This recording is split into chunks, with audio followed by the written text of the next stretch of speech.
When my ex-wife invited me to her wedding, she did not do it because she wanted peace. She did it because she wanted witnesses. That was something I understood the moment the invitation arrived in a thick cream envelope with gold lettering addressed to Mr. Isaiah Brooks, as if formality could disguise cruelty. My name sat beneath hers like a joke. Lauren Whitfield and Preston Carrington request the honor of your presence. I read it twice at my kitchen table, then once more just to make sure I was not imagining the audacity. Lauren had left me 3 years earlier with a speech about outgrowing small dreams. She said she wanted elegance, security, a life that did not feel like a struggle. What she meant was that she was tired of being married to a black man who built custom furniture in a rented workshop while her white friends married bankers, developers, and men whose family names opened doors before they spoke. She took half of what little I had, spread rumors that I was bitter and unstable, then moved into Preston Carrington's world of golf clubs, charity galas, and old money smiles. So when her wedding invitation came, I knew exactly what it was. It was not an invitation, it was a stage, and she expected me to walk onto it as the defeated man she had left behind.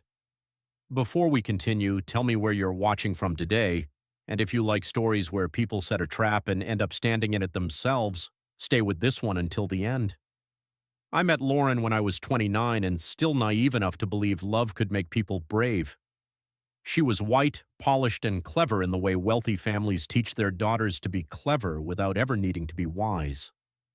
She came into my workshop one rainy afternoon holding a photograph of an antique dining table and asked if I could build something like it. I told her I could build something better. She laughed, and for a while that laugh felt like sunlight. She liked telling people she had fallen in love with an artist. That was what she called me when we first married. An artist, not a craftsman, not a carpenter, an artist. It sounded romantic at dinner parties, especially when she could point at a walnut table or curved bookshelf and say, "Isaiah made that with his hands." People admired me then, but only in the safe way people admire talent that does not threaten their place. The moment I started talking about expanding my business, hiring employees, buying a proper showroom, and bidding on luxury hotel contracts, the admiration became discomfort. Her father, Douglas Whitfield, told me over wine that I should not confuse skill with business sense. Her mother said Lauren had always been drawn to unusual men. Her friends asked whether I planned to keep working after Lauren had children, as if my work was a hobby and not the reason we had a roof. Lauren defended me less and less. At first she said she was tired. Then she said I needed to stop looking for disrespect everywhere. Then she started correcting me in public. "Isaiah, lower your voice. Isaiah, don't make it about race. Isaiah, Preston was only joking." Preston. He entered our marriage slowly, like smoke under a door. He was a white real estate heir with perfect teeth, pale blue eyes, and the kind of confidence that comes from never having to prove intelligence before being handed authority. He bought 2 of my custom pieces through Lauren, praised my raw talent, and then told me at a dinner that men like me were lucky the luxury market had become more diverse. Everyone laughed. Lauren smiled at him across the table. I remember that more clearly than the insult. 6 months later, she told me she was leaving. "I need a life that feels bigger than this," she said, standing in our bedroom with 2 suitcases open behind her. I looked around the room at the dresser I had built, the bed frame I had carved, the lamp she had picked out with money from my first hotel commission. "This life was too small when you stopped wanting people to know who built it," I said. She cried then, but not because she was sorry. She cried because I had made her feel seen in a way she did not like. The divorce was ugly because Lauren wanted it to be clean. Clean to people like her meant I should accept the story that made her comfortable. She told everyone I had become angry after business failures. She told Preston I was possessive. She told her parents I had never learned how to fit into her world. What none of them knew was that the business failure she kept mentioning had not failed. It had only gone quiet. During the last year of our marriage, while Lauren mocked my late nights and Preston laughed at my dusty boots, I had been designing a modular luxury furniture system for boutique hotels and high-end apartments. A private investor saw the prototype after a trade show in Dallas. Then another came in. Then a national hospitality group signed a pilot deal. By the time the divorce was final, Brooks Atelier was small, bruised, and alive. By the time Lauren's wedding invitation arrived, it was worth more than her father's company had been at its peak. I did not announce it because I had learned something from being underestimated. Silence is not weakness when you are building proof. The wedding was held at the Whitfield estate, a white mansion surrounded by clipped hedges and old oak trees, the kind of place where even the flowers looked trained to behave. I almost did not go. My sister Naomi told me not to. "You don't owe that woman another minute of your life," she said. She was right. But then I noticed the note tucked inside the invitation. Lauren had written it herself. "Isaiah, I know this may be difficult, but I hope you can come and show everyone we've both moved on." That sentence told me everything. Show everyone, not make peace, not close the past. Show everyone. She wanted me there so her guests could see me sitting alone while she married up. She wanted Preston to win in public. So I went. Not for her. For the part of me she thought she had buried. I arrived in a tailored black suit, not flashy, just clean enough to make people look twice. The valet hesitated when I pulled up in a dark electric sedan instead of the old pickup Lauren remembered. He recovered quickly, but I saw it. Inside the garden, white chairs faced an arch covered in roses. Guests turned when I entered. Some recognized me and quickly looked away. Some whispered. Douglas Whitfield saw me first and walked over with a smile sharp enough to cut bread. "Isaiah," he said, "I wasn't sure you'd have the courage to come." I shook his hand. I was invited. "Yes, well, Lauren has always been generous." That's one word. His smile faded slightly. Before he could answer, Lauren appeared at the top of the stone steps in her wedding dress. She was beautiful. I will not lie about that. She looked like a magazine cover, all lace and diamonds and practiced softness. When she saw me, something bright passed over her face. Satisfaction. She came down slowly, letting nearby guests watch. "Isaiah," she said, touching my arm as if we were old friends. "You came. You asked me to. I know this must be hard." Her voice carried just enough for the women behind her to hear. "But I'm proud of you for being mature." I looked at her hand on my sleeve until she removed it. "Congratulations, Lauren." She studied my suit, my watch, my calm. "You look well." "I am." That seemed to bother her.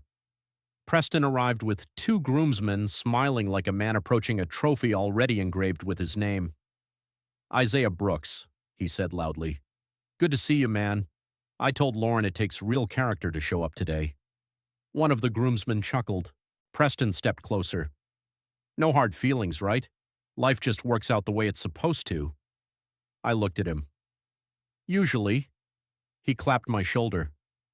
I let his hand sit there for exactly 1 second, then stepped away. The ceremony began under warm afternoon light. I sat in the 3rd row on the bride's side because Lauren's planner had placed me there deliberately, close enough for people to observe, far enough to remind me I was no longer family. As music played and Lauren walked toward Preston, I felt less than I expected. Not nothing, never nothing. 10 years of marriage does not vanish because someone betrayed it. But the pain had changed shape. It no longer begged to be understood. It simply stood in the past where it belonged. The vows were elegant and empty. Preston promised to honor her. Lauren promised to build a life with him based on trust. I almost smiled at that, but I did not. Then came the reception. That was where the trap revealed itself fully. During dinner, I was seated at a table with Lauren's cousins, Preston's old college friends, and a woman who asked if I was still doing woodwork, like she was asking whether I still collected stamps. I said yes. She nodded sympathetically. "That's wonderful. Hands-on work is so grounding." A man beside her asked if I had a website. Before I could answer, another guest laughed and said, "Careful, don't ask for a discount at the wedding." They all laughed lightly, the way people do when they think an insult is too small to protest. I drank water and said nothing. Then the speeches began. Douglas spoke first. He welcomed Preston into the family as the son he had always wanted, then looked in my direction just long enough for the room to follow his eyes. Every parent wants their child to find stability, he said. Someone who understands legacy, responsibility, and the importance of building a future on more than dreams. Glasses lifted. People applauded. Lauren lowered her eyes, smiling as if embarrassed by praise rather than cruelty. Then Preston took the microphone. He thanked everyone, praised Lauren's beauty, and then, because men like him cannot resist stepping on a neck when the room rewards it, he said, "I also want to thank Isaiah for being here. Not every man could watch his ex-wife find the life she truly deserved." The room laughed. Some people covered their mouths. Others looked at me with the delighted pity of spectators at a controlled accident. Preston grinned. "Seriously, Isaiah, no hard feelings. You built some beautiful furniture for Lauren and me over the years. In a way, you helped prepare the home I get to live in now." That was the line, the big mistake. Because he had mistaken my silence for defeat, and Lauren had mistaken my presence for permission. I stood, not fast, not dramatically. Just enough that the movement pulled the room quiet. Preston still held the microphone. His grin stiffened. Lauren's eyes widened, warning me not to embarrass her, though embarrassment had apparently been welcome when aimed in my direction. I walked to the front and held out my hand.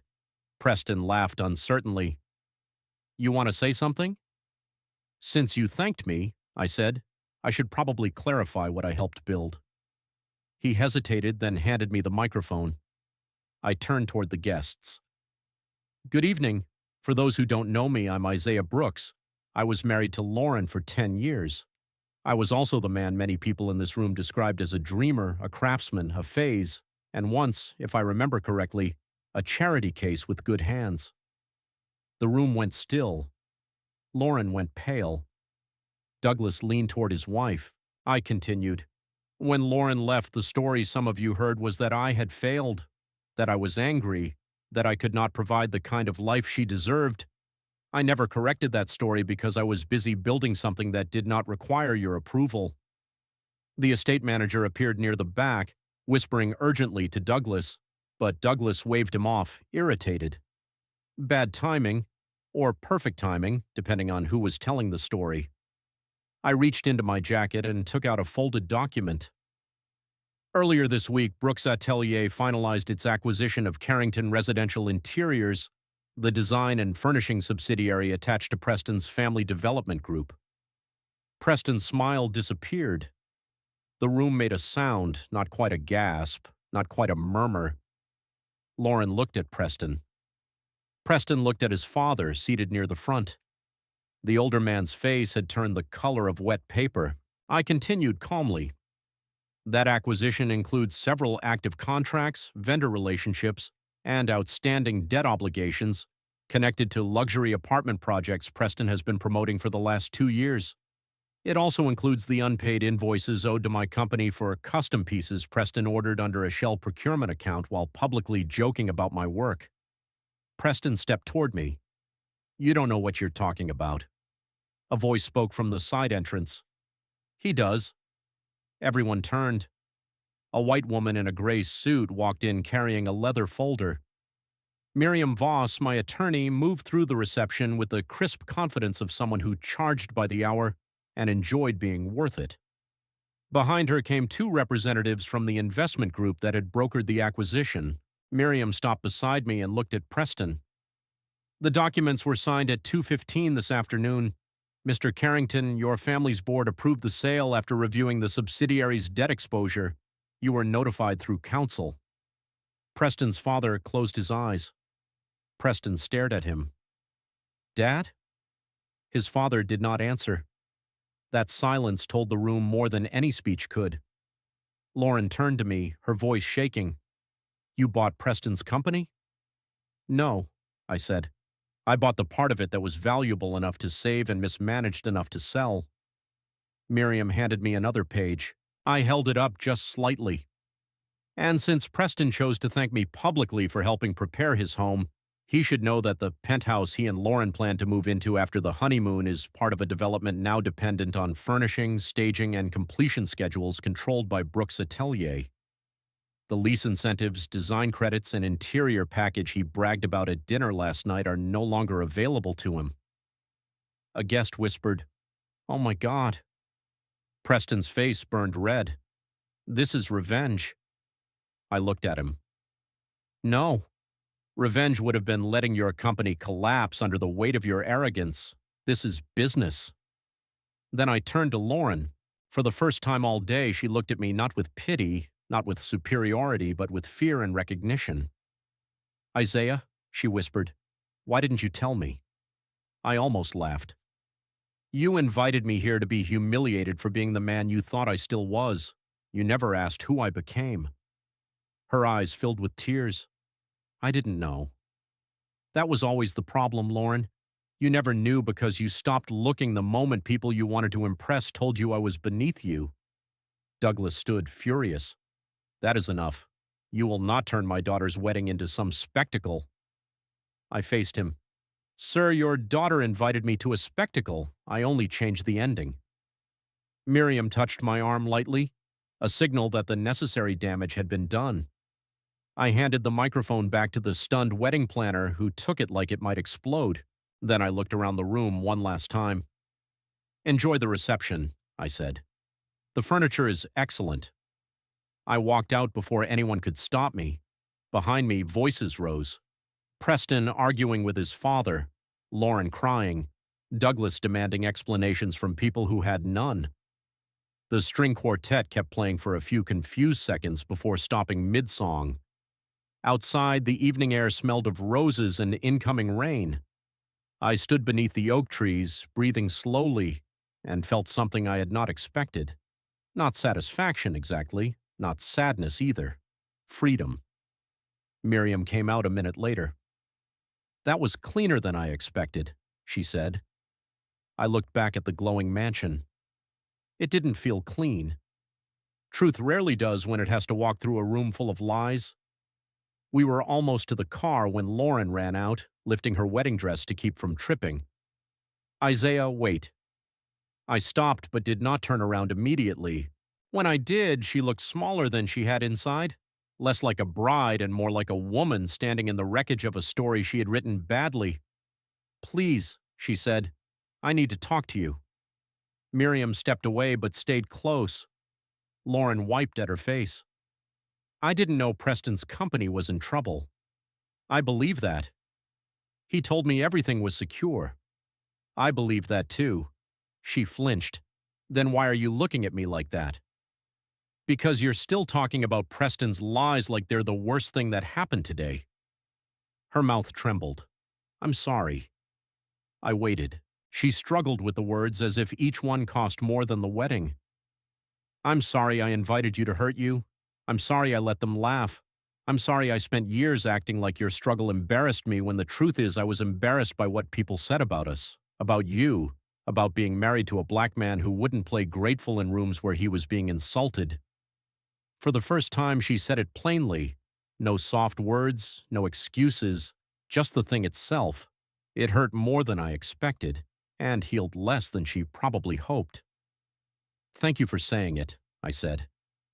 "Is there any part of you that still loves me?" she asked. Rain began to dot the stone driveway between us.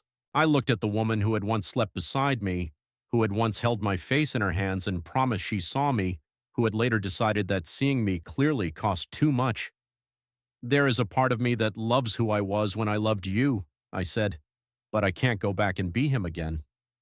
She covered her mouth. "What am I supposed to do now?" I looked toward the mansion where Preston's perfect world was cracking loudly enough for even the guests to hear. "Start by telling the truth before it's useful." Then I left. The marriage did not last. Technically, it began and ended the same night. Preston's family spent the next year fighting lawsuits, debt restructuring, and investigations into inflated valuations. Lauren filed for annulment within 6 weeks, citing fraud. Her father tried to keep the scandal quiet, but quiet is expensive, and by then even his money had limits. Brooks' Atelier grew faster after the acquisition, not because of the drama, but because the Carrington contracts gave us access to projects I had once been told people like me could never lead. I kept most of the workers, fired the executives who had lied, paid the vendors Preston had delayed, rebuilt the supply chain, turned the failing subsidiary into one of the strongest divisions in my company. People called it brilliant strategy. Maybe it was. But to me it was simpler. I had taken something hollow and made it honest. A year later, I returned to the Whitfield estate, not as a guest, but as the designer hired by the new owners after Douglas was forced to sell. The mansion was being converted into a cultural arts retreat. Young artists, woodworkers, sculptors, and designers would use the grounds for training programs and exhibitions.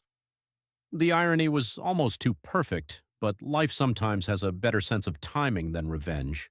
I stood in the same garden where Lauren had married Preston, watching workers remove the old wedding arch from storage. One of my apprentices, a young black man named Terrell, asked what we should do with it. I looked at the roses carved into the frame, remembered Preston's speech, Lauren's tears, and the laughter that had died in the air when Truth walked in wearing a gray suit. "Break it down," I said. "Use the wood for student workbenches." Terrell grinned. "That's symbolic?" I smiled. "That practical?" He laughed and got to work. Later that afternoon, I walked through the empty reception hall. Sunlight moved across the floor where tables had once been arranged like theater seating for my humiliation. I could almost hear Preston's voice thanking me for helping prepare the home he would live in. I could almost see Lauren looking at me with pity she mistook for kindness. But the memory no longer entered me like a blade. It passed through as weather, something that had happened, something that had changed me, something that no longer owned the room. People say the biggest mistake Lauren made was inviting me to her wedding. They're wrong. The invitation was only the moment everyone saw the mistake. Her real mistake happened years earlier, every time she chose comfort over courage, every time she let prejudice speak because silence benefited her, every time she mistook my patience for weakness and my work for something she could leave behind without consequence. Preston's mistake was thinking money made him untouchable. Douglas's mistake was thinking legacy mattered more than character. But my mistake, the one I had to forgive myself for, was believing I needed people who were ashamed of me to finally admit my worth. I did not. I never did. The day Lauren invited me to her wedding just to humiliate me, she expected to prove I was the past. Instead, she watched me become the future she could not enter. And as I stood 1 year later in that same estate, turning a place built on status into a place where young artists could learn to build with their own hands, I understood something clearly. The best revenge is not making people regret losing you. The best revenge is becoming so whole that their regret has nowhere important to land.